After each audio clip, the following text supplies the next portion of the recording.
Les méningites. Tout d'abord, on va voir un peu le point commun des méningites.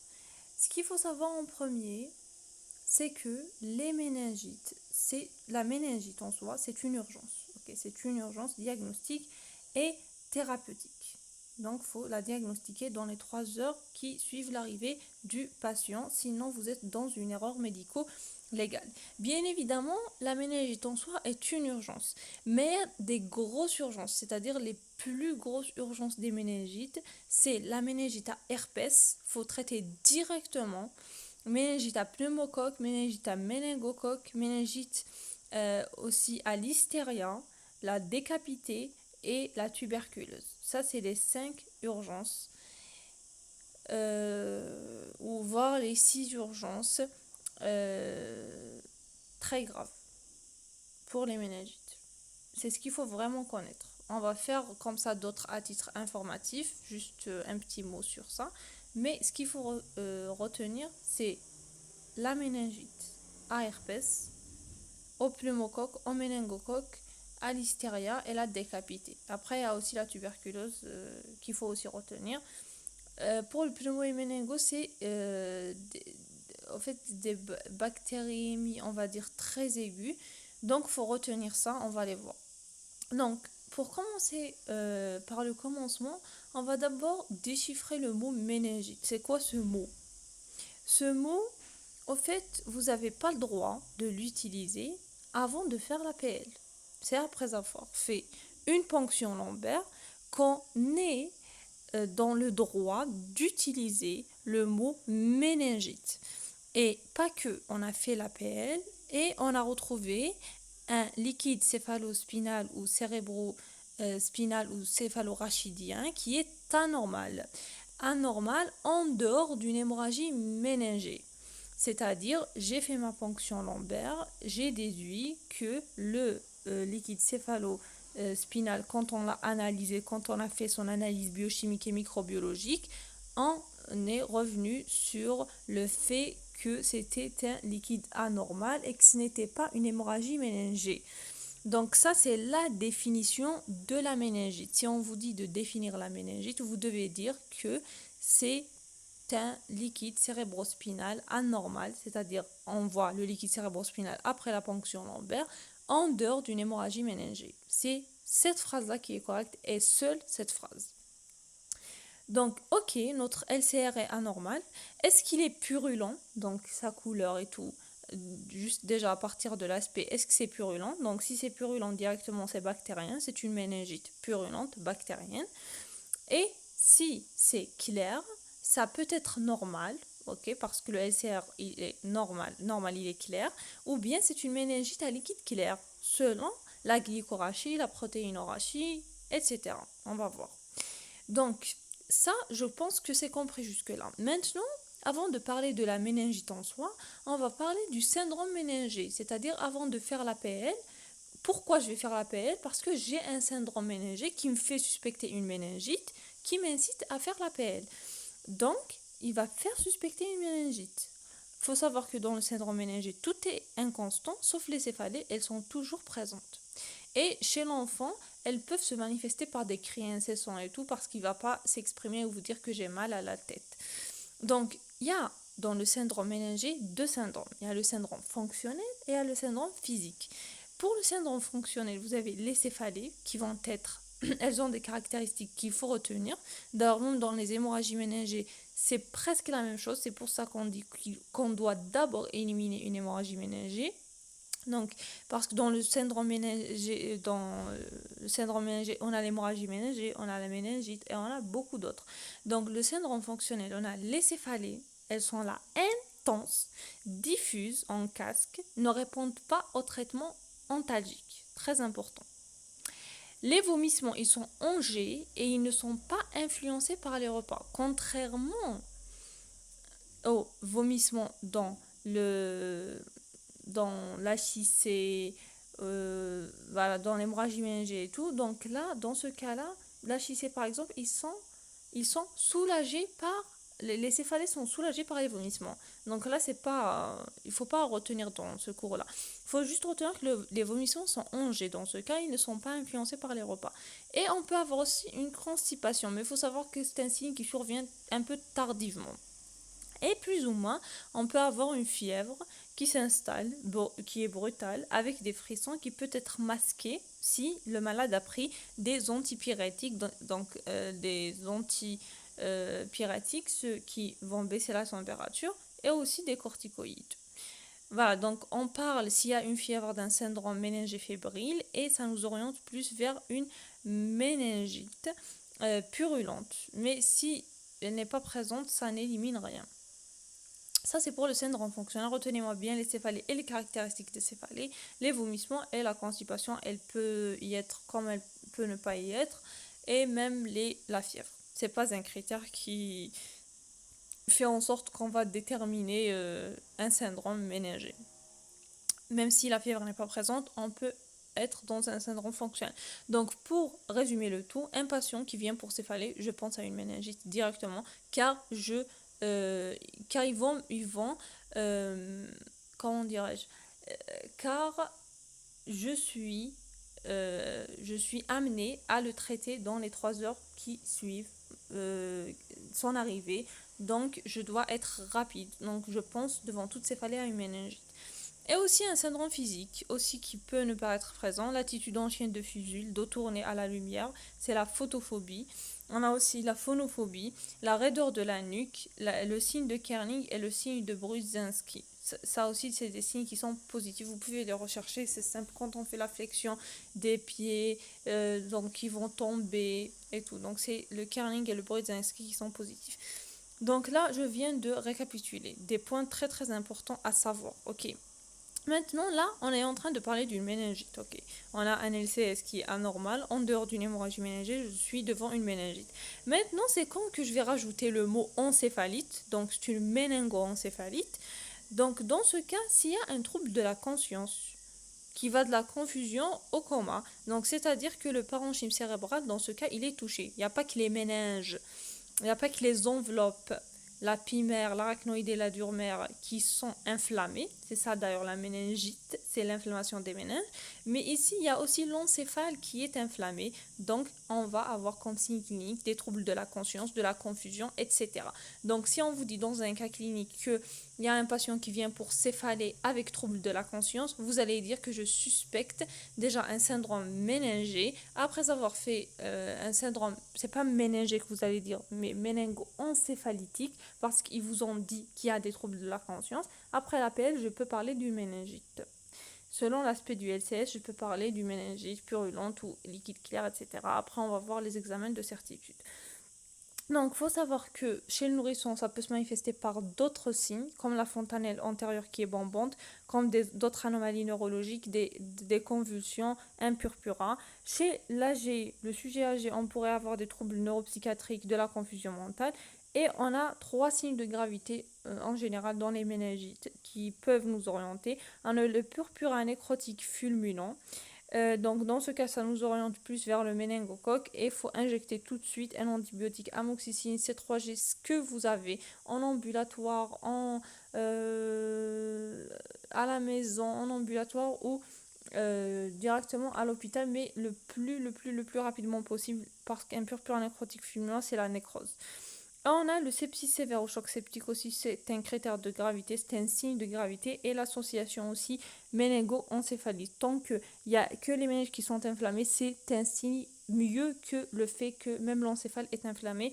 Donc l'encéphale qui est inflammé, c'est un signe de gravité. Avoir un choc septique, c'est un signe de gravité. Et le purpura nécrotique, c'est un signe de gravité. Donc, il faut savoir que chaque germe a des signes associés, donc a des signes d'orientation. C'est pour ça que j'ai fait cette vidéo. Et d'ailleurs, je vais vous mettre ce résumé que je trouve très très complet, qui m'a aidé d'ailleurs à avoir des notes complètes dans mes cas cliniques de méningite dans la barre d'infos. Très bien. Donc, pour les examens complémentaires, qu'est-ce qu'on va faire? Déjà, bien sûr, c'est la fameuse ponction lombaire. Donc, il faut savoir qu'il y a des contre-indications à la ponction lombaire. Il y a une seule contre-indication absolue et d'autres contre-indications relatives. Quand je parle de relatives, c'est-à-dire je vais les régler, les corriger et je fais ma ponction lombaire. Mais quand c'est absolu, je ne fais pas. Je vais vous expliquer pour l'absolu. Pour l'absolu, c'est vrai que c'est une hypertension intracrânienne avec risque d'engagement, mais il faut savoir que auparavant, on faisait, chaque fois qu'on a des signes d'engagement, c'est-à-dire des troubles de la conscience, etc., on va aller faire un scanner avant de faire une ponction lombaire pour voir s'il y a un processus qui se développe aux dépens du parenchyme cérébral. Donc une tumeur ou autre, ça peut s'engager. Donc on ne va pas faire la PL. Mais on a remarqué que la plupart des IRM ou des scans cérébrales étaient normales. Donc c'était une perte de temps. Donc on a fait quoi? On a fait donc un regroupement pour tous ceux qui, au final, ils avaient un processus. À la fin, il y a une tumeur ou quelque chose qui engage le processus. Donc là, on a remarqué qu'ils avaient trois signes communs. C'est un Glasgow. Donc le Glasgow, faut le connaître, ok. Le score de Glasgow, faut le connaître par cœur. Donc un score de Glasgow de l'état de conscience qui est inférieur à 11, des convulsions récentes ou des signes de focalisation. Donc, si vous avez l'un de ces trois signes, faut faire une TDM ou une IRM avant. Ok? Avant de faire la ponction lombaire. Et quand vous aurez, à la fin, si vous aurez un scanner normal, vous allez faire la ponction lombaire. Et si vous n'avez pas un scanner normal, c'est-à-dire il y a un processus, vous n'allez pas faire la ponction lombaire. Ok? Voilà, vous allez donner donc un traitement probabiliste si vous n'avez pas fait la ponction lombaire. On ne va pas laisser le malade comme ça. Est-ce que vous avez compris cette contre-indication absolue, c'est très important. Ok, vous n'allez pas me dire HIC avec risque d'engagement, point. HIC avec risque d'engagement chez des patients représentant un de ces signes, un Glasgow inférieur à 11, des convulsions récentes et des signes de focalisation. C'est-à-dire, c'est des signes qui a un foyer neurologique. Très bien, ça c'est la première page, c'est très très important de retenir tout ça, ok? Il y a aussi bien évidemment des contre-indications relatives, comme un état de choc, il faut lever l'état de choc, comme des troubles de l'hémostase, donc il faut faire des transfusions, comme des infections du site. Là, il faut changer le site. C'est généralement en général, les trois contre-indications relatives. Donc c'est bon, on a fait notre ponction lombaire, on va faire quoi? On va analyser notre liquide cérébrospinal. Donc il faut savoir que à l'état normal, le LCS est un liquide clair eau de roche. C'est très important de rajouter eau de roche. Avec une glucorachie inférieure à 40% ou inférieure à 50%, une protéinorachie inférieure à 1 g par litre et quoi encore une cytorachie qui est inférieure à 10 éléments par millimètre cube. Donc, à savoir qu'on doit avoir aucun polynucléaire neutrophile à l'état normal. Ça, c'est l'analyse, on va dire, biochimique et cytologique pour la cytorachie et biochimique pour la protéinorachie et la glycorachie. Ça, c'est l'état normal du LCS. Maintenant, dans les méningites purulentes, le liquide cérébrospinal il est purulent. Il faut savoir que ici, la cytorachie il est supérieure à 1000 éléments ou plus. On a des polynucléaires neutrophiles altérés, elles sont très importantes. La glycorachie, elle est inférieure à 50%, donc dans toutes les méningites purulentes, il faut savoir qu'on est en hypoglycorachie, elle est effondrée. Donc elle est très très importante l'hypoglycorachie pour le diagnostic. Elle va en général nous faire la différence entre les purulentes et la liquide clair, même si on peut avoir quelques-unes à liquide clair avec une hypoglycorachie, on va voir par la suite. Puis après l'analyse du LCS, on fait en général aussi la recherche d'antigènes solubles. Surtout si le malade il a déjà pris des antibiotiques, on fait bien sûr un antibiogramme qui est systémique car les pyogènes, le pneumocoque et tout, ils sont concernés par les résistances, ok? Et on a le diagnostic de certitude, c'est la microbiologie. Il n'y a que la microbiologie qui va nous confirmer le diagnostic. Déjà, c'est par l'examen direct. La coloration gramme du LCR, elle va nous aider. Par exemple, si j'ai un coccygramme positif, je pense au pneumocoque. Si j'ai un coccygramme négatif, je pense au méningocoque. Si j'ai un bacilgramme positif, je pense à l'hystéria. Et si j'ai un bacilgramme négatif, je pense soit à l'hémophilus influenza ou bien aux entérobactéries. Ok? Ça, c'est très très important à connaître, c'est l'épidémiologie, la fréquence. Il faut savoir que chez un nourrisson de 1 à 3 mois, d'abord par ordre de fréquence, il y a le streptocoque B, le méningo, le pneumocoque et le coli. Puis de 3 à 12 mois, il n'y a que le pneumo et méningo qui restent. d'abord le pneumo en ordre de fréquence, puis le méningocoque. Et de 1 an à 24 ans, il y a juste l'ordre qui change. C'est le méningocoque en premier, puis le pneumocoque. Et quand c'est supérieur à 24 ans, vous voyez qu'il y a le strepto qui revient en dernière position. Il y a le pneumo et le méningo comme de 3 mois à 12 mois. Et il y a l'hystéria et l'hémophilus influenza au milieu. À savoir que l'hystéria est plus fréquente que l'hémophilus influenza. Ce tableau est très important, ça va vous aider dans l'ordre de fréquence. Donc, il faut savoir que ça aussi, c'est une question d'examen. L'APL, quand on l'a fait, on doit faire d'autres examens avec elle. Donc, elle doit toujours être couplée à quoi? À la glycémie veineuse concomitante. Pourquoi? Parce que la glycorachie, on l'interprète selon la glycémie veineuse. Donc, elle doit être concomitante en même temps.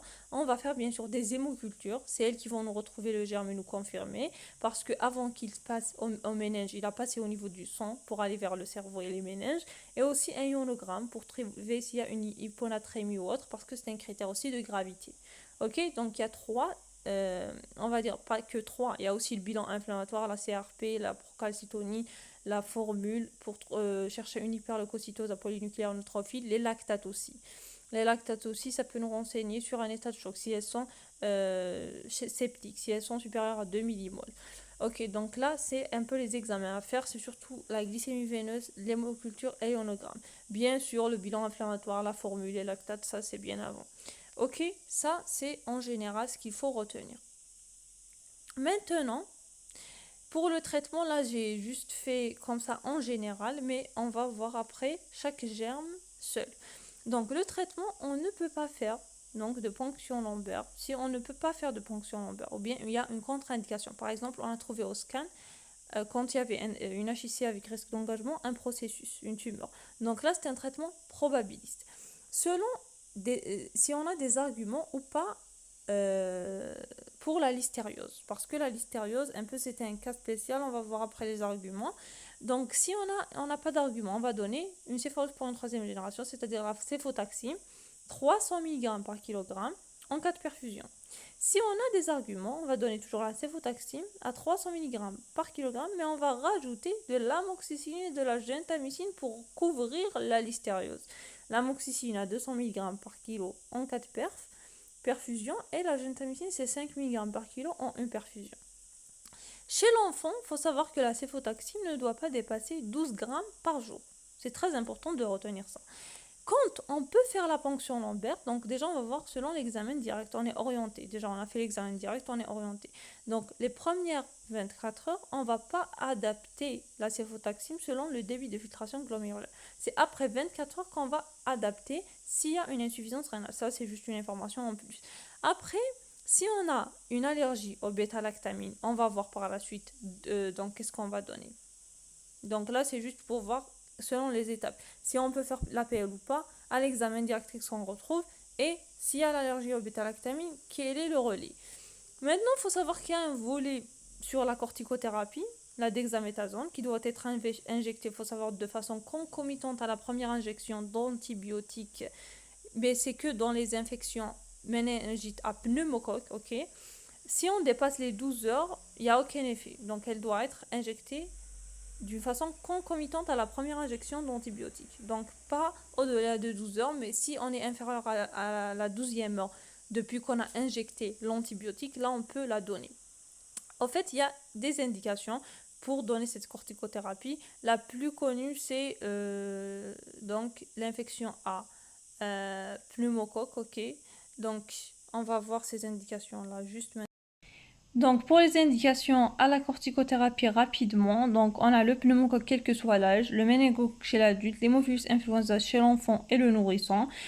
Si on a un examen direct qui est négatif, mais un aspect trouble du LCS, voilà, donc là il y a un doute, et s'il y a une contre-indication à l'APL. Donc dans tous ces cas, de la dexaméthasone que je vais injecter de façon concomitante à la première injection d'antibiotiques, c'est dit.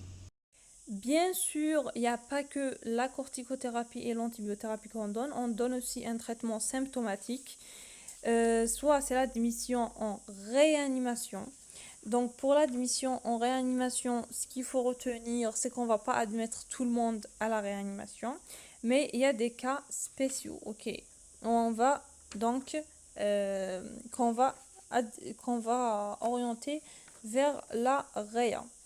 C'est généralement ceux qui ont des purpures extensifs, un score de Glasgow inférieur ou égal à 8, c'est ceux qui sont dans le coma, des signes neurologiques focaux, des signes de souffrance du tronc cérébral, état de mal convulsif, donc des convulsions, instabilité hémodynamique et détresse respiratoire. C'est dit. Donc là, il faut faire quoi? Il faut faire une surveillance de la conscience et une surveillance hémodynamique toutes les heures pendant au moins les 24 premières heures. Et les anticonvulsivants, on les donne pas avant que le malade convulse. On les donne une fois que le malade a convulsé pour ne pas refaire un épisode. C'est une prévention secondaire. Ok, c'est dit. Maintenant, on a aussi une antibiothérapie. On va parler d'une antibiothérapie après la certitude, après la documentation microbiologique. Donc là, dans les 40 à 72 heures généralement, on va adapter notre antibiotique. Ça peut être que la probabiliste qu'on a donnée en premier lieu n'était pas adaptée. Donc on a trouvé un autre germe, donc on va l'adapter, ou bien on a donné 3 antibiotiques autres pour couvrir le tout, pour couvrir la listériose, le pneumo, le méningo et tout. Mais là, puis quand on est sûr, on va faire quoi? On va faire en sorte qu'on va couvrir que donc le germe, que la bactérie qu'on a trouvée. Voilà. Après, donc, certitude, donc, bien sûr, on va voir aussi l'évolution. Sous traitement bien conduit, est-ce qu'il y a une amélioration clinique au bout de 48 heures au début? Voilà, est-ce qu'il y a l'amélioration? Le LCS, bon, on fait pas en général toujours l'appel de contrôle, sauf dans le cas du pneumocoque qu'on va voir par la suite, s'il y a stérilisation ou pas. Si c'est défavorable, voilà, on peut faire une PL de contrôle. On va voir par la suite. Et la TDM après la PL aussi, il y a des cas où on l'a fait. La TDM après la PL. Au fait, c'est dans les cas, dans la majorité des cas, on fait une TDM. Donc, un patient qui a fait une méningite, en général, durant tout son séjour, on peut lui faire une TDM.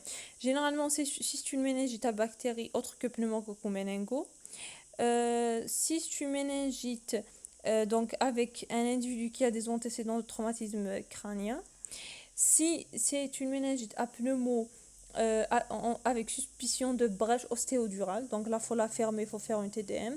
À pneumocoque avec otite, sinusite, mastoïdite, à pneumocoque sans porte d'entrée, retrouvé à pneumocoque chez un enfant après 2 ans en l'absence de toute infection bactérienne ORL. Donc généralement pneumocoque, on fait une TDM.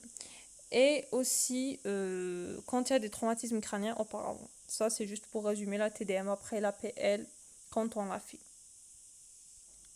Donc, là, on a terminé avec le général. On a appris c'est quoi le mot méningite, c'est quand qu'on a le droit de l'utiliser. On a appris le syndrome méningé, physique et fonctionnel. On a appris quand qu'on va rajouter le mot encéphalite à côté de méningite pour dire méningo-encéphalite. On a appris l'APL, ses contre-indications relatives et absolues. Et on a appris comment confirmer, quels sont les examens à demander en même temps que l'APL, si on l'a fait. Le scanner, c'est quand on va le demander. La corticothérapie, c'est quand on va la donner. L'antibiothérapie probabiliste après l'examen microbiologique qui confirme, etc. Maintenant, on va voir un par un. Donc, il faut savoir qu'on va faire surtout les urgences, c'est-à-dire la méningite purulente décapitée, la méningite purulente au début, elle peut être aussi à liquide clair, donc ça, l'herpétique, la tuberculose et la listériose. On va voir. Donc, il faut savoir que la listériose, on va la trouver dans les deux cas, soit méningite à liquide clair, soit méningite à liquide purulent, et généralement, elle est à liquide panaché. Donc, on va commencer par le commencement. Méningite à liquide clair, lymphocytaire, hypoglycémique. C'est comme ça qu'il faut les retenir. D'abord, elles sont lymphocytaires, elles ne sont pas PNN, et elles sont hypoglycémiques. C'est les méningites à liquide clair. Si c'était purulent, dans ce cas, on aurait des méningites purulentes, hypoglycémiques à PNN. Ok, donc là, elles sont lymphocytaires, hypoglycémiques. Donc, le micro-organisme en question, en premier lieu, c'est la méningite tuberculeuse. Donc, la bactérie, c'est le BK. C'est le BK. Donc là, comment reconnaître? Quels sont les signes qui vont nous orienter pour dire que c'est une méningite tuberculeuse? Donc tout d'abord, on a l'épidémiologie. C'est comme ça que je vais procéder pour tous les germes, ok? C'est un peu d'épidémio, un peu de clinique, les examens complémentaires qu'il faut faire, comment traiter. Donc après, donc voilà, comment traiter et c'est tout. Voilà, ça c'est le deuxième. Donc, on va commencer par la tuberculose. Donc, quelle est l'épidémiologie? Il faut rechercher un comptage récent, c'est-à-dire des cas similaires de tuberculose, pas de méningite. Donc, la méningite, elle n'est pas contagieuse. Il faut rechercher des cas similaires de tuberculose. Et parce que cette personne-là a un terrain particulier, elle a passé vers une méningite. Elle est passée vers une méningite. Donc, rechercher un comptage récent, une primo-infection tuberculeuse non traitée, des antécédents personnels ou familiaux de tuberculose. Donc là, c'est juste pour dire un comptage récent. 2. Les signes d'imprégnation tuberculeuse, qui sont regroupés sous le mot SAFA. Donc sueur nocturne vespérale, qu'on l'appelle profuse, anorexie, fièvre, qui n'est pas très importante d'ailleurs dans ce cas, et amaigrissement. Donc sueur nocturne, anorexie, fièvre et amaigrissement. C'est SAFA. C'est les signes d'imprégnation qu'il faut rechercher. Et il faut rechercher l'absence de vaccination. Le BCG, il faut savoir qu'il protège jusqu'à 15 ans contre la miliaire tuberculeuse et la méningite tuberculeuse. Après 15 ans, voilà, donc faut rechercher aussi le terrain. Donc, il faut savoir que nous, en Algérie, on est dans un pays endémique de BK, de tuberculose. Donc, même si il est vacciné ou autre, je vais penser à la tuberculose. Voilà, après 15 ans, le vaccin n'a pas un grand effet. Et aussi un terrain sous-jacent. Est-ce qu'il est éthylique? L'éthylisme, le diabète, la corticothérapie au long terme, la transplantation d'organes. Pourquoi? Parce que c'est pas tout le monde qui va faire une méningite tuberculeuse. C'est surtout ceux qui ont un terrain sous-jacent. Celui qui boit beaucoup d'alcool, celui qui est diabétique, celui qui est sous corticothérapie au long terme, bien celui qui a fait une transplantation d'organes. Donc, il faut chercher toutes ces notions-là. Généralement, pour la tuberculose, retenez-moi que le mot de début est subaigu. Il n'est pas aigu, il est plus progressif, plus lent, mais il n'est pas aussi très lent, il n'est pas très aigu. Il est subaigu, entre aigu et lent. Donc c'est bon pour l'épidémiologie, c'est ça ce qu'il faut retenir pour la tuberculose. Pour la clinique, le tableau, c'est un tableau de méningite basilaire, c'est-à-dire c'est une atteinte de la base, c'est une atteinte basilaire. C'est une atteinte du tronc cérébral de la base du tronc cérébral. C'est une atteinte surtout du nerf 3 et avec un ptosis. Un ptosis, une mydriase, un strabisme divergent et une diplopie. Ça, c'est l'atteinte du 3. On l'a déjà fait en neurologie. Quand il y a l'atteinte du 3, vous allez avoir un ptosis, un strabisme divergent, une diplopie et une mydriase. C'est les signes quand il y a une atteinte du 3. Donc l'atteinte du tronc basilaire au niveau du noyau 3. C'est cela que va donner la méningite tuberculeuse avec une anisocorie. C'est quoi l'anisocorie? C'est une différence de taille entre les deux pupilles. La taille naturelle des deux pupilles, c'est la même. Là, vous allez avoir une anisocorie, c'est-à-dire une différence de taille naturelle entre les deux pupilles. Voilà, vous allez la remarquer. C'est l'anisocorie et l'atteinte basilaire. C'est ce qu'il faut retenir pour la clinique de la tuberculose. Bien sûr, on aura le syndrome méningé et tout, mais ce qui va vous orienter vers la tuberculose, c'est ça. C'est les signes que je suis en train de dire. Quels sont les examens que vous allez faire? Bien évidemment, vous allez faire une ponction lombaire pour analyser le LCR. Là, il faut savoir que la protéinurie, généralement, elle est entre 1 à 2 grammes. C'est pas comme le pneumocoque. Vous allez voir par la suite, le pneumocoque, on va avoir 5 à 6 grammes. Donc, c'est lui qui a la protéinurie la plus grande, la plus élevée.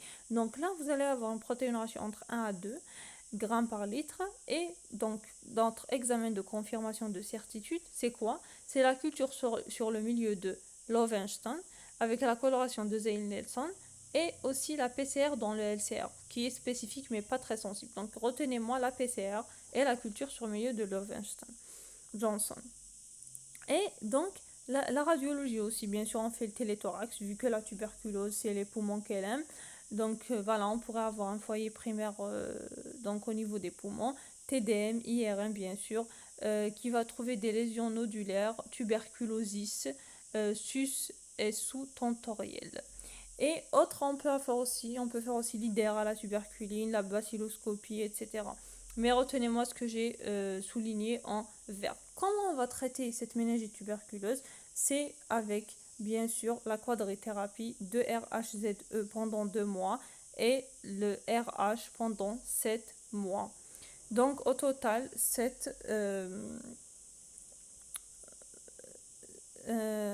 au total, c'est presque 10 mois en général, 9 à 10 mois. Une fois par jour, on va donner de RHZE 7 RH. C'est pas comme la pulmonaire 4 RH, de RHZE 4 RH. Là, c'est 2 RH, ZE, 7 RH. Plus, bien sûr, on va donner une corticothérapie d'hexaméthasone 4 à 6 semaines si atteinte encéphalytique associée. Si l'encéphale aussi il est atteint, donc là, on va rajouter la corticothérapie dans le cadre d'une méningite tuberculeuse pendant une durée de 4 à 6 semaines. Ok, je pense que c'est bon pour la tuberculose. Très bien. Donc là, on va passer vers un autre micro-organisme, c'est la méningite listérienne, la listériose. Donc dans ce cas, elle est bactérienne. Aussi, c'est comme la tuberculose. C'est la bactérie, c'est la listeria. Donc là, il faut savoir que le terrain, donc l'épidémiologie, elle survient le plus souvent chez un terrain. Le terrain d'une femme enceinte, d'un nouveau-né, d'un sujet âgé, d'une immunodépression, d'une grossesse évolutive. Donc là, on en a déjà parlé dans le cas d'une femme enceinte, ok? Dans le cas d'une femme enceinte et nouveau-né, sujet âgé, immunodéprimé. Et aussi ceux qui vous allez poser la question par rapport à l'alimentation. Est-ce que le patient a consommé des produits laitiers non pasteurisés ou bien de la charcuterie? Très bien. Et puis, à part ça, donc, vous avez aussi d'autres terrains comme l'éthylique, celui qui est sous corticothérapie toujours, les hémopathies, les néoplasies, corticothérapie au long cours, sous immunosuppresseurs, une transplantation d'organes, etc. La porte d'entrée, il faut savoir que la porte d'entrée digestive va vous orienter vers la listériose, donc recherchez aussi une diarrhée. Pour la clinique de la listériose, donc, retenez surtout ce que je souligne comme ça. Le tableau le plus typique, c'est celui d'une rhomboencéphalite. La rhomboencéphalite, c'est quoi en fait? C'est une atteinte multiple à prédominance unilatérale des nerfs crâniens, en général 3, 4, 6, 7 et 9. Donc ça va donner quoi? Donc rhomboencéphale. Rhomboencéphale, c'est au niveau du tronc cérébral. Il y a l'atteinte multiple des nerfs crâniens. Les nerfs crâniens sont au niveau du tronc cérébral. Et il y a une atteinte multiple, ça donne une rhomboencéphalite. Donc ça va donner quoi? Une paralysie oculomotrice, c'est le 3, le 4, le 6. Paralysie faciale, c'est le 7. Trouble de la déglutition. Aussi par rapport au 7. Ataxie, l'ataxie, le syndrome alterne. Le syndrome alterne, aussi, on l'a fait en neurologie. Ok, c'est au niveau du tronc cérébral toujours. Voilà, ça donne d'ailleurs une forme abcédée à l'IRM. Donc par rapport à tous ces signes-là, c'est par rapport à l'atteinte des nerfs qui va traduire cette paralysie oculomotrice, faciale, trouble de la déglutition. Par rapport au 9 aussi, voilà, trouble de la déglutition, c'est le 9, l'ataxie et tout. Voilà. Quels sont les examens à faire? Toujours, c'est la ponction lombaire, le LCR. Là, vous aurez, comme j'ai dit, un liquide panaché. Et la confirmation, c'est quoi? C'est toujours PCR dans le LCR et dans le sang. Les hémocultures aussi est très important. Et la culture du LCR en milieu spécifique à l'hystérie. Donc c'est toujours la même chose que la tuberculose. Une culture sur milieu spécifique et la PCR dans le LCR surtout et dans le sang. Comment on va traiter? On va traiter donc si la résistance est normale, on va traiter au céphalosporin de 3e génération. Sinon, on va donner de l'amoxicilline, 200 mg par kilo, 4 prises pendant 21 jours en IVD, en IV direct, plus de la gentamicine en perfusion IV, 3 mg par kilo, 2 prises en 2 prises ou bien en une prise pendant 7 jours. Ça, c'est le traitement pour les méningites à l'hystériose. D'ailleurs, c'est la même pour les méningites purulentes à l'hystérium, je pense. On va voir par la suite.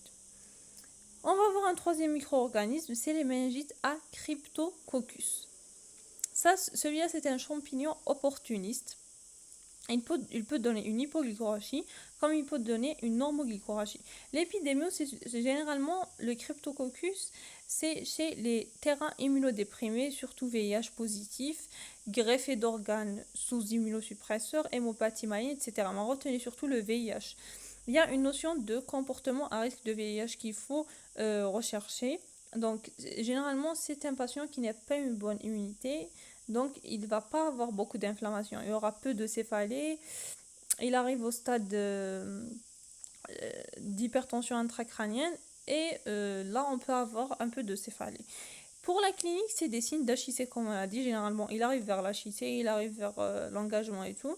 Donc là, c'est la bradycardie, un pic hypertensif, les vomissements, l'hypercapnie, le collapsus d'origine centrale.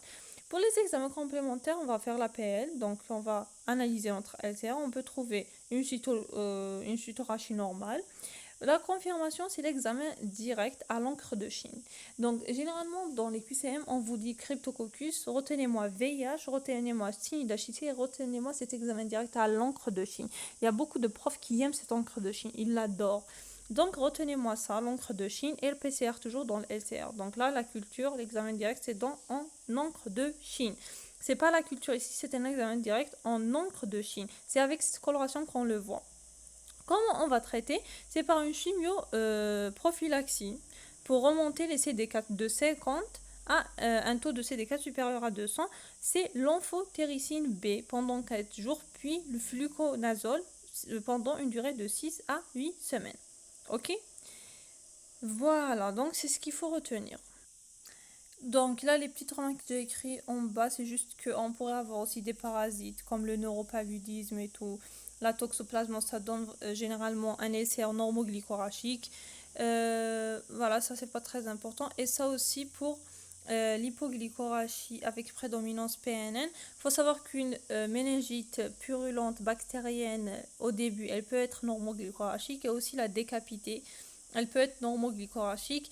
Pourquoi la décapité? La décapité, c'est par rapport à une prise d'antibiotiques qui diffuse dans les méninges. C'est-à-dire, si on vous dit par exemple azithromycine, le malade après azithromycine, vous suspectez quoi? Vous n'allez pas dire une méningite décapitée. Vous n'allez pas dire une méningite purulente décapitée parce que l'azithromycine ne diffuse pas. Les macrolides ne diffusent pas. Ils ont une très mauvaise diffusion au niveau des méninges. Donc, j'ai déjà fait une vidéo sur les antibiotiques. Vous allez retrouver là-bas la diffusion par rapport au ASR. Et l'antibiotique décapite le tableau. Donc, il y a quoi? Il y a la persistance des signes. De la fièvre, des céphalées, le LCR qui est panaché. Et il peut être panaché dans ce cas aussi. Et le diagnostic ici, il a surtout référence à l'antigène soluble. La recherche de l'antigène soluble dans le LCR et dans le sang, c'est surtout quand il y a une antibiothérapie qui a décapité le tableau. Très bien. On va continuer avec le dernier germe, on va dire. Le dernier, c'est un virus par rapport aux méningites à liquide clair. Donc, le dernier, c'est les méningites à liquide clair. Donc, on va voir donc les méningites à liquide clair lymphocytaires normoglycorachiques dans ce cas. On a vu les méningites à liquide clair lymphocytaires hypoglycorachiques, l'hystériose, tuberculose, cryptococcus, et la décapité et la méningite. Voilà. À liquide clair aussi au début, elle peut être hypo ou normoglycorachique dans ce cas. Et on a les méningites lymphocytaires, c'est-à-dire la virale, par exemple l'herpétique, l'herpès, à son début, elle peut être à prédominance PNL, mais au final, elles sont toutes lymphocytaires dans ce cas. Et normoglycorachique, c'est-à-dire on a par exemple d'autres, à part ça, on a la leptospirose, la brucellose, la rickettsiose, la maladie de Lyme, syphilis, chlamydia, etc. Pas très important.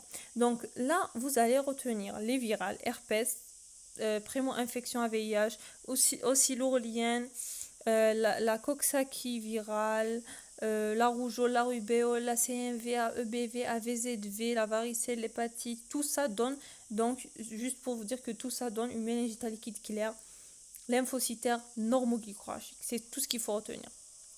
Normoglycorachique, pourquoi? Car le virus, lui, ne consomme pas de PNN. Donc, et en fait, les virages, généralement, elles guérissent spontanément. Elles sont de bons pronostics par rapport aux bactériennes, sauf le cas de l'herpétique. D'ailleurs, on va commencer par l'herpétique. L'herpétique, vous allez remarquer qu'on n'a pas écrit méningite, mais on a écrit méningoencéphalite herpétique. Donc, il faut savoir que l'herpès est un virus et celui qui donne la méningoencéphalite herpétique, c'est plus le simplex de type 1. Donc, c'est la seule étiologie nécessitant un traitement en urgence.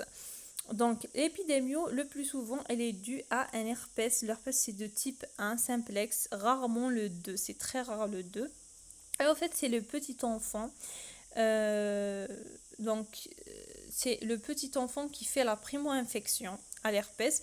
Puis le terrain, là, c'est le grand enfant et l'adulte jeune. Mais c'est plus l'enfant qui va avoir une réactivation, une infection des voies hautes, gingivostomatiques, labiales, et ça fait le chemin vers le cerveau. Donc, pour ce qui est de la clinique, c'est quoi? C'est un tableau d'installation toujours brutal. Donc, on a des troubles psychiques, de l'amnésie, c'est-à-dire des troubles de la mémoire, plus ou moins des troubles de comportement, des hallucinations. C'est pour ça qu'on a dit encéphalétique, olfactif, visuel, auditif, toutes les hallucinations visuelles, auditives, olfactives, psychosensorielles, etc. Des convulsions inaugurales peuvent se présenter qui vont être brutales, des troubles de la conscience jusqu'au coma. Voilà, donc plus ou moins une atteinte pariétale. Donc vous pouvez avoir un syndrome frontal, temporel, des troubles neurologiques de focalisation en fait. Pour les examens complémentaires, ici l'IRM, plus précocement que la TDM, elle va retrouver des lésions nécrotico-hémorragiques frontotemporales, de siège frontotemporal, c'est très important, avec œdème. Ça, c'est très très caractéristique de la méningite herpétique. Le LCR, il peut trouver des hématies, ce n'est pas hémorragique, parfois ça peut être hémorragique. Voilà, et puis la protéinorragie, elle est à peine ici à 1, puisque c'est viral. Et les examens à demander, dans ce cas, si on vous dit 2 examens à demander, on peut aussi la confirmer par le PCR dans le LCR. La CRP ici, il est négatif, la procalcitonin est négative, il y a présence d'hématie dans le LCR sans que ça soit hémorragique. Donc ça aussi, ça nous oriente vers les herpès. Donc les examens à demander, pour résumer, c'est l'IRM à la recherche des lésions radiologiques évocatrices nécrotico-hémorragiques fronto-temporales avec œdème. Et aussi la PCR, elle confirme le diagnostic dans les 48-72 ans. Comment on va traiter? On va donner l'acyclovir ou bien le Zovirax en urgence directement. Il est néphrotoxique, attention, il faut que le patient ait une bonne hydratation avec une surveillance de la fonction rénale. Donc à quelle dose on va donner cet acyclovir? À 10 mg par kilo chaque 8 heures en perfusion intraveineuse pendant une durée de 15 à 21 jours selon la PL du 15e jour. Donc vous allez faire une PL au 15e jour, si tout est réglé c'est bon, sinon vous allez continuer jusqu'à 21 jours.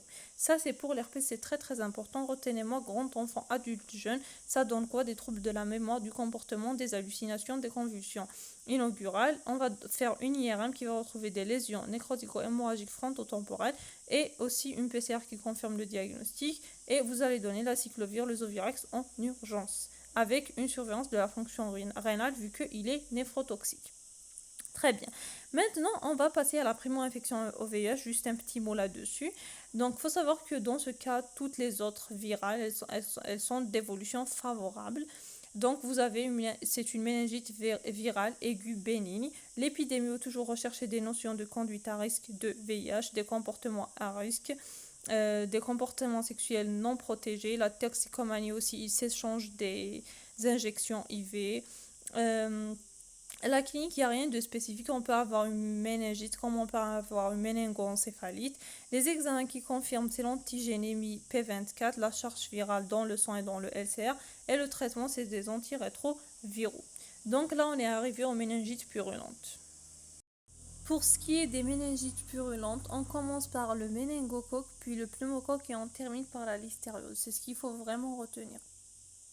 Donc, pour ce qui est des méningites purulentes, j'ai dit, donc on va voir les signes d'orientation qui vont nous orienter vers telle ou telle bactérie.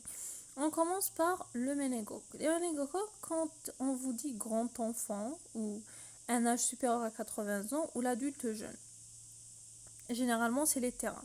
Pour l'épidémiologie, toujours faudrait rechercher une notion de comptage, présence d'épidémie. Pourquoi? Car le méningocoque, c'est parmi les méningites qui sont contagieuses. C'est contagieux, ok. Donc, c'est une forte valeur diagnostique si vous trouvez des cas contacts en vie de collectivité, un voyage en zone endémique, parce qu'il faut savoir que dans la carte géographique, il y a une ceinture méningitique, c'est-à-dire c'est les méningites à méningocoque. Très bien, c'est contagieux, c'est ce qu'il faut retenir et rechercher un voyage en zone d'endémie. Pour ce qui est de la clinique, il faut rechercher les signes d'orientation vers une méningite à méningocoque, regroupés sous le mot SHARP. S c'est pour splénomégalie, H c'est pour herpès nasolabial, A c'est pour arthralgie ou arthrite, R c'est pour le rage cutané et P c'est pour le purpura thrombotique, thrombopénique fulminens, nécrotique fulminens qui est expansif.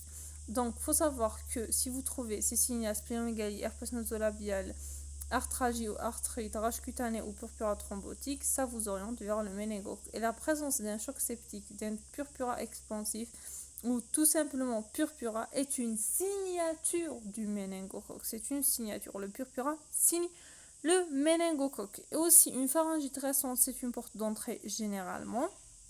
Dysphagie, rhinopharyngite, tous ces signes-là. L'atteinte encéphalitique aussi. Faut savoir que c'est tardif, contrairement au pneumocoque où elle est précoce. Très bien, on a retenu ça très très bien. Maintenant, pour les examens complémentaires, quand on a le purpura nécrotique fulminant, c'est la certitude que c'est le méningocoque. C'est signé, c'est bon, c'est pas pneumonique. Sinon, donc, on va faire plus normalement notre PL, notre examen direct, notre examen de certitude, notre microbiologie. Très bien. Donc, il faut savoir que le méningocoque est plus facile à traiter que le pneumocoque car il n'y a pas de résistance. Généralement, il est sensible aux antibiotiques normalement, le plus normalement du monde.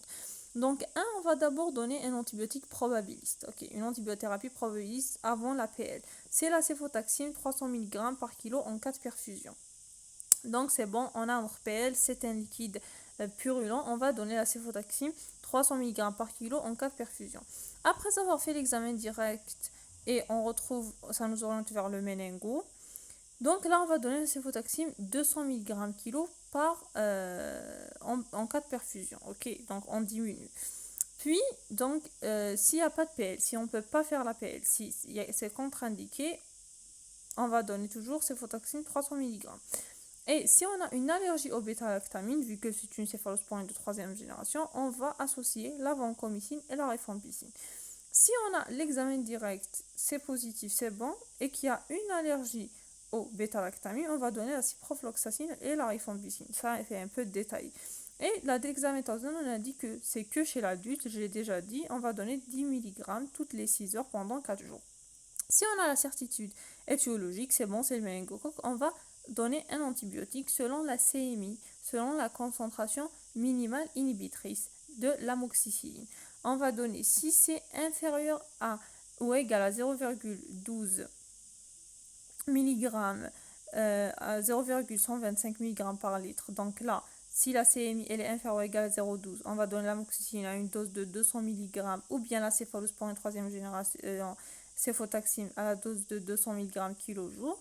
Si elle est supérieure à 0,12, on peut donner que la céfotaxime. Donc là, c'est juste pour dire qu'il y a une possibilité de donner l'amoxicilline à 200 mg kg jour si la CMI est inférieure à 0,12 pendant 4 jours, si l'évolution elle est favorable dès 48 heures. Sinon, on va continuer jusqu'au 7e jour. Ça, c'est la durée pour ce qui est du méningocoque. Tout le traitement, et quand je dis traitement, c'est du probabiliste jusqu'à l'arrêt du traitement, sauf si on a changé de traitement. Là, on va refaire notre, notre calcul. Donc, c'est pendant 7 jours. Donc, le minimum, c'est 4 jours. C'est selon l'évolution. Bien sûr, avec une surveillance et avec une déclaration obligatoire pour ce qui est du méningocoque. C'est très important. Si vous oubliez la déclaration obligatoire, c'est un 0. Avec une antibioprophylaxie pour les sujets contacts, vu que c'est contagieux pour le méningocoque. On a terminé avec le méningo très bien. Donc, là, on va passer au pneumocoque. Le pneumocoque, c'est surtout le sujet âgé. Et il faut savoir que dans le pneumocoque, il n'y a pas d'épidémiologie. C'est pas contagieux, il n'y a pas de cas contact, il n'y a rien. C'est surtout sujet âgé, point. Donc là, pour ce qui est de la clinique, il faut rechercher les antécédents de méningite purulente. C'est un peu ça l'épidémio. Donc rechercher donc les antécédents de méningite purulente, donc les récidives, parce que généralement les récidives ont des antécédents neurochirurgicaux, des traumatismes crâniens, des notions d'infection ORL antérieure ou récidivant, une participation encéphalitique qui est précoce, donc ça faut souligner, l'atteinte encéphalitique elle est précoce dans le pneumocoque. Des séquelles neurologiques aussi qui sont fréquentes, les surdités, etc. Donc là c'est méningo-encéphalite aussi qui est précoce. C'est pour ça que j'ai dit atteinte encéphalitique précoce. Aussi, il faut rechercher les terrains d'insuffisance rénale, cirrhose, drépanocytaire, bêta-thalassémie, immunodépression, VIH, asplénisme, il n'y a pas de rate à la naissance ou bien splénectomie, on l'a enlevé, éthylisme, éthylisme, cirrhose, et aussi la présence d'une porte d'entrée. Ok, éthylisme chronique, hein. Et la présence d'une porte d'entrée, otite, pneumonie, sinusite, ORL et pulmonaire surtout. Et la présence d'infection pulmonaire ORL simultanément à la méningite et aussi la brèche ostéodurale, toujours la rechercher et la fermer, sinon ça récidive. D'ailleurs, il y a ceux qui font 9, 10, 12 méningites à pneumocoque. Et aussi la BPCO, aussi c'est dans le terrain, récidivante, insuffisance respiratoire chronique, etc. Ça c'est pour un peu la clinique du pneumocoque. Maintenant, pour ce qui est du pneumocoque, on va parler un peu le point sur la biologie, c'est par rapport à la protéinorachie, c'est-à-dire l'hyperalbuminorachie, qui atteint 5 à 6 grammes par litre, j'ai déjà dit. On peut trouver donc des pneumocoques, je sais pas ce que j'ai écrit ici. Oui, c'est-à-dire qu'on peut trouver aussi que c'est un pneumocoque sans qu'il soit aussi à une hyperalbuminorachie à 5 ou à 6. Une CRP, généralement c'est ça, généralement elle est très élevée. Pourquoi? Car c'est une bactérie qui est encapsulée, donc qui nécessite plus d'inflammation. Le téléthorax aussi, on a dit qu'il va être déjà fait, c'est concomitant à la PL. Aussi, s'il y a un écoulement, par exemple, otoré, rhinoré, on va faire un prélèvement. Otoré, par exemple, c'est au niveau de l'oreille.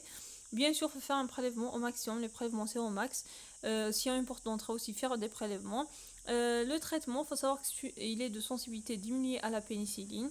Il n'est pas sensible aux aminosides gentamicine et il a plus de résistance par rapport au méningocoque. Donc toujours le traitement, on a le traitement probabiliste avant la PS, c'est la céfotaxime, toujours 300 mg kg en cas de perf, en cas de perfusion. Quand on fait l'examen direct là, toujours on maintient 300 mg par kilo en cas de perfusion. Si on n'a pas fait de PL, on ne peut pas, et qu'il y a l'allergie au bêta-lactamine, on va faire vancomycine et rifampicine. On a fait l'examen direct, on est orienté, mais qu'il y a l'allergie, on va donner vancomycine, rifampicine. Et à l'alternative, c'est le méropenem seul. La dexaméthasone, on la donne chez tout le monde. L'adulte à 10 mg, l'enfant c'est à 0,15 mg par kilo toutes les 6 heures pendant 4 jours. Et si c'est bon, on a notre examen de certitude étiologique, là on va donner toujours selon la CAMI au céphalosporine de 3e génération. Si elle est inférieure ou égale à 0,5, donc on va donner l'amoxicilline à 200 mg ou la céfotaxime à 200 mg. Donc là toujours, si elle est inférieure, il y a le relais avec l'amoxicilline qu'on peut donner. Si elle est supérieure à 0,5, on maintient toujours la céfotaxime à 200 mg kilo jour. Donc vous voyez qu'on a diminué. Maintenant, si la CMI est supérieure à 0,5 mg, on peut donner aussi la céfotaxime à 300 mg kilo jour. Ok, ça ici c'est juste comme ça à titre informatif pendant 10 jours si évolution favorable dès 48 heures. Et si la CMI là elle est inférieure ou égale à 0,5, donc là pendant 10 jours on donne céfotaxime 300 mg. Si l'évolution est favorable dès 48 heures et que la CMI est inférieure au 0 à 0,5, donc c'est pendant 10 jours. Sinon, si ce n'est pas favorable, on continue jusqu'à 14 jours. Si la CMI par contre elle est supérieure à 0,5 au bout de 72 heures, donc c'est pas une évolution favorable, on va faire une PL de contrôle. Donc c'est le cas où on fait une PL de contrôle.